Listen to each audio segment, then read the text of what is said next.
बहुत सारी दिक्कतें इसमें खड़ी होने वाली है। 10,000 से ऊपर तो प्राइमरी स्कूल है। अब आप देखो, दो निदेशालय किए हैं, एक तरफ को 300-400 इंस्टीट्यूशन हो गए, एक तरफ को 15,000 इंस्टीट्यूशन है। ये कहाँ का हुआ है? इसमें तो सीधी सी बात है कि आईएएस और एचएएस की पोस्टें बढ़ाने की अगर हम बात करें तो ये रख दिया कि जो डायरेक्टर है वो आईएएस होगा। हमें लगता है कि मंशा ये है कि आईएएस और एचएएस के पद बढ़ जाएं, बाकी शिक्षा में कुछ भी हो उससे उन्हें कोई लेना देना नहीं। तो इस तरह से हम एक बार फिर जो है वो हमारा निवेदन मुख्यमंत्री महोदय से, हमने शिक्षा मंत्री महोदय को भी कहा था और सेक्रेटरी साहब को भी कहा था कि जी ये बड़ी अच्छी बात है, इसके लिए आप एक कमेटी गठित करें कि जो निदेशालय है इसका स्ट्रक्चर कैसे तैयार होना है, उसमें स्टेक होल्डर को लिया जाए, शिक्षाविद उसमें लिए जाए, उनसे एक सर्वे कराया जाए, जो उनके सुझाव आएंगे उसको जो उस हिसाब से जो है उसकी इम्प्लीमेंटेशन आगे जारी कर दी जाए।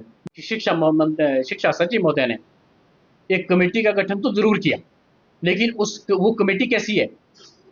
अपने आप को उसमें चेयरमैन बन गए, joint secretary, deputy secretary, director, additional secretary, वो इस कमेटी के मेंबर हैं।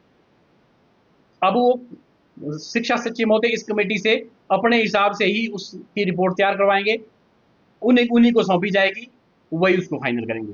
और इस तरह से ये जो स्कूलों के कंसोलिडेशन की बात है, बहुत सारे निर्णय ऐसे हैं जो मुझे लगता है कि सरकार की भी हंसी मजाक हो रही है समाज में कि ऐसे निर्णय कैसे ले लेते हैं। मैं एक उदाहरण प्राथमिक शिक्षा से थोड़ा बाहर का दूंगा आपको। शास्त्री को टीजीटी का पद नाम दिया, लेकिन जो शास्त्री की पढ़ाई होती है वो संस्कृत कॉलेज में 4 सब्जेक्ट के संस्कृत के होते हैं, तब जाके वो शास्त्री फाइनल तक 5 वर्ष लगा करके शास्त्री की डिग्री प्राप्त करता था। लेकिन अब क्या किया कि जिसने बीए फाइनल तक एक सब्जेक्ट संस्कृत का पढ़ लिया उसको भी वो शास्त्री लगा देंगे, शास्त्री के लिए वो एलिजिबल होगा। अब जो संस्कृत का बेसिक है वो तो उसको पता ही नहीं होगा, उसमें शुद्धि उपास्य से लेकर एक एक रूप को सिद्ध किया जाता है, वो रूप सिद्ध कैसे होंगे जब उसने वो पढ़ा ही नहीं है। बल्कि हमारे शिक्षा के जो अधिकारी हैं उनसे मैं एक दिन बात कर रहा था, मैंने कहा सर ये निर्णय तो बड़ा अजीब सा निर्णय है, उनको तो मैंने कहा बेसिक का ही पता नहीं होना और आने वाले समय में संस्कृत का तो खत्म हो जाएगा, नामो निशान मिट जाएगा। तो उन्होंने ये कहा कि नहीं नहीं यार पता तो होता होगा। मैंने कहा सर पता होगा कहाँ से जब उसने वो पढ़ा ही नहीं। तो कहने का मतलब है कि प्लानिंग में ऐसे लोग जिनको बेसिक का पता ही नहीं है कि नीचे है क्या है, ऐसे लोग लिए जाने चाहिए जो उस को समझे, उसके बारे में जिसका अनुभव हो।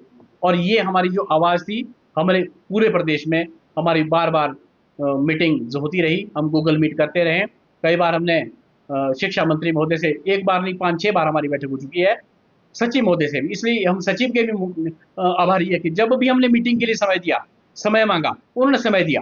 लेकिन दुख इस बात का है कि वो मीटिंग में बोलते कुछ है, करते कुछ है और लिखते कुछ है, इस बात का बड़ा दुख है।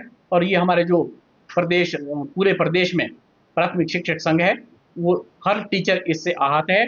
और हमने जब ये सुनवाई हमने देखा कि कहीं नहीं हो रही, तो हमने मजबूरन एक शांतिपूर्ण तरीके से कल धरना रखा है। सांकेतिक हमारा धरना होगा और सरकार को हम इस धरने के माध्यम से ये संदेश देना चाहते हैं कि अगर आपने इस स्ट्रक्चर को आगे बढ़ाना है तो आप अभी भी समय है, कुछ नहीं बिगड़ा है, आप स्टेक होल्डर को बुलाएं, उनसे बात करें, उनसे सुझाव लें, कोई रिटायर्ड शिक्षाविद है उससे इसके बारे में चर्चा करें, तब जाके जो है अगला जो है वो स्ट्रक्चर है उसको फाइनल करें। हम कल हमारा धरना प्रदर्शन चौड़ा मैदान में है, उसके बाद हमने डीसी महोदय और अपने एसपी साहब को 4-5 दिन पहले इंटीमेट कर दिया है, हमने नोटिस दे दिए हैं, मेल पे उनको इंटीमेट कर दिया है। हाँ जी, हाँ जी, हाँ जी।